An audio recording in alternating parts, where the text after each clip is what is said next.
Hi all, price God. ஆண்டவராகிய இயேசு கிறிஸ்துவின் நாமத்தில் என் அன்பின் வாழ்த்துக்கள். இந்த காலை வேளையில மீண்டும் நான் வீடியோ மூலியமாக உங்களை சந்திப்பது மிகவும் நான் மகிழ்ச்சி அடைகிறேன். அன்பு பிள்ளைகளே, இன்றைக்கு ஒரு முக்கியமான வார்த்தை குறித்து உங்களோட கூட நான் பேச விரும்புகிறேன். கர்த்தருடைய சித்தமும் அப்படியாக இருக்கிறது. தயவு செய்து கூட கொஞ்சம் கவனமா கடைசி வரைக்கும் இந்த வீடியோவை பாருங்க. நிச்சயமா கர்த்தர் இன்றைக்கு ஒரு புதிய உற்சாகத்தையும் பலனையும் உங்களுக்கு அவர் கொடுப்பாராக. ஆமென். 2 தீமோத்தேயு 3:11 விவரமாக சொல்லுது, எவ்வளவோ துன்பங்களை நான் சகித்தேன், இவை எல்லாவற்றிலும் இருந்து கர்த்தர் என்னை விடுவித்தார், நீங்களாக்கி விட்டார் என்று சொல்லி. என் அன்பு பிள்ளைகளே, இங்க அப்போஸ்தலனாகிய பவுல் என்ற உன்னதமான ஊழியக்காரர் சொல்றாரு, நான் எவ்வளவோ துன்பங்களை நான் வந்துச்சு எனக்கு, ஆனா எல்லாவற்றில இருந்து கர்த்தர் என்னை நீங்களாக்கி விட்டாருன்னு சொல்லி. இந்த காலை வேளையில கொஞ்சம் யோசிச்சு பாருங்களேன். நம்முடைய வாழ்க்கையில கூட எவ்வளோ துன்பங்கள் வந்துச்சு, எவ்வளோ கஷ்டங்கள் வந்துச்சு, எவ்வளோ வேதனைகள், போராட்டங்கள், இவ்வளோ சில நேரங்களில் நம்மளுடைய வாழ்க்கையை முடிச்சுக்கலான்ற யோசிக்கிற அளவுக்கு ஒரு மனம் பாரம்லாம் நமக்கு இருந்துச்சு. ஆனால் அந்த நேரத்துலலாம் இருந்து கர்த்தர் நம்மளை விடுவிச்சு இன்னைக்கு உயிரோட ஜீவன் உள்ளவர்களாக இந்த உலகத்துல எல்லா ஜனங்களுக்கு முன்பாக, ஜாதி ஜனங்களுக்கு முன்பாக நம்மள உயிரோட கர்த்தர் வச்சிருக்கிறாரு இல்லைங்களா? ஸோ நாம கூட அந்த வார்த்தையை சொல்லலாம் இல்லையா? எவ்வளோ துன்பங்களை நான் இருந்தேன், எவ்வளோ கஷ்டங்களை நான் சகிச்சேன், ஆனால் அது எல்லாவற்றிலும் இருந்து கர்த்தர் என்னை நீங்களாக்கி விட்டாருன்னு சொல்லி. நண்பு பிள்ளையே, உன்னை பார்த்து கூட கர்த்தர் இன்னைக்கு அதே காரியத்தை தான் சொல்றாரு. நீங்களும் அதே காரியத்தை கொஞ்சம் யோசிச்சு பாருங்களேன்.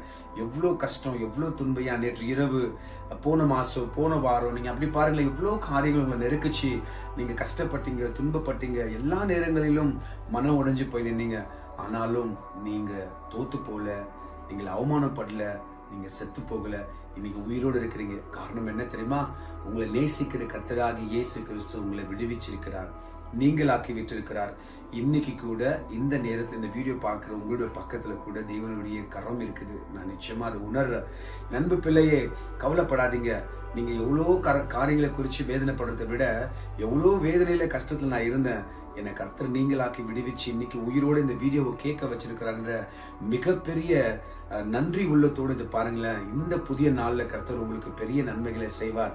இன்னைக்கு கூட இந்த காலையில் இந்த வீடியோ பார்த்துட்டு இருக்கிறவங்க ஒரு பெரிய சுமை, இன்னைக்கு நான் எப்படி அதை சுமப்பேன், இந்த பாரம் எப்படி, இந்த பிரச்சனைகள் எப்படி, இதுல இருந்து எப்படி நான் விடுவிச்சு வெளியே வருமே அப்படின்னு நீங்க யோசிச்சுட்டு இருக்கிறீங்கன்னா, அப்போ கர்த்தர் நிச்சயமா இன்னைக்கு இந்த வார்த்தை உங்களுக்கு தான் கொடுக்கிறார்.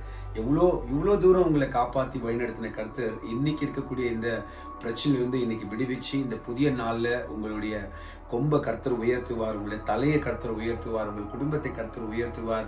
இன்னைக்கு நீங்க பார்க்கக்கூடாத, காணக்கூடாத அநேக ஆசீர்வாதங்களை கர்த்தர் வச்சிருக்கிறார். நண்பு பிள்ளைகளை நம்புங்க. இன்னைக்கு வரைக்கும் உயிரோட வச்சிருக்கிறவரு இன்னும் உயிரோட உங்களை வச்சு சகல நன்மைகளால அவர் திருப்தியாக்குவாராக. ஆமென். நம்ம ஜெபிக்கலாமா? கண்களை மூடி. பரலோக பிதாவே, எங்கள் அன்பு ரட்சகராக இயேசுவே, இந்த வானத்துக்கும் பூமிக்கும் ஆண்டவரே கொடுத்த அன்பின் வார்த்தைக்கு கோடான கோடி நன்றி ராஜா. எஸ் மாஸ்டர், எங்களுடைய வாழ்க்கையில எவ்வளவோ பிரச்சனைகள், கஷ்டங்கள், துன்பங்கள் வந்துச்சு. ஆனா நீங்க அதுல எல்லாம் இருந்து எங்களை விடுவிச்சு நீங்களாக்கி விட்டீர் என்ற மிகப்பெரிய ஒரு நாணத்தை உணர்வு இன்றைக்கு நீங்கள் எங்களுக்கு கொடுத்த கிருபைக்காக நன்றி அப்பா. ஆமா சாமி, நாங்க விசுவாசிக்கிறோம். இன்னைக்கு நாங்க உயிரோடு இருக்கிறது உங்களுடைய சித்தம் ஆண்டவரே. இந்த நாள்ல கூட நான் நம்புறேன், எங்களுக்கு பெரிய நன்மைகளை நீர் கொண்டு வருவீராக என்று சொல்லி ராஜா. இயேசுவின் மூலம் ஜெபிக்கிறோம் எங்கள் ஜீவனுள்ள பிதாவே. ஆமென். என் ஆத்துமாவே கர்த்தரை ஸ்தோத்ரி, என் முழு உள்ளமே பரிசுத்த நாமத்தை ஸ்தோத்ரி. என் ஆத்துமாவே கர்த்தரை ஸ்தோத்ரி, கர்த்தர் செய்த சகல உபகாரங்களையும் வாழ்நாள் முழுவதும் மறவாமல் இருப்பாயாக. ஆமென். இதுவரைக்கும் உங்களை நீங்களாக்கி விடுவிச்சவர் இனிமேலும் நீங்களாக்கி விடுவிப்பார். இன்றைக்கு ஒரு புதிய நன்மைகளோடு கர்த்தர் உங்களோடு வருவார். மீண்டும் நாளைக்கு சந்திக்கலாம். அது வரைக்கும் என் அன்பு ரட்சகராக இயேசு உங்களோடு கூட இருப்பார்.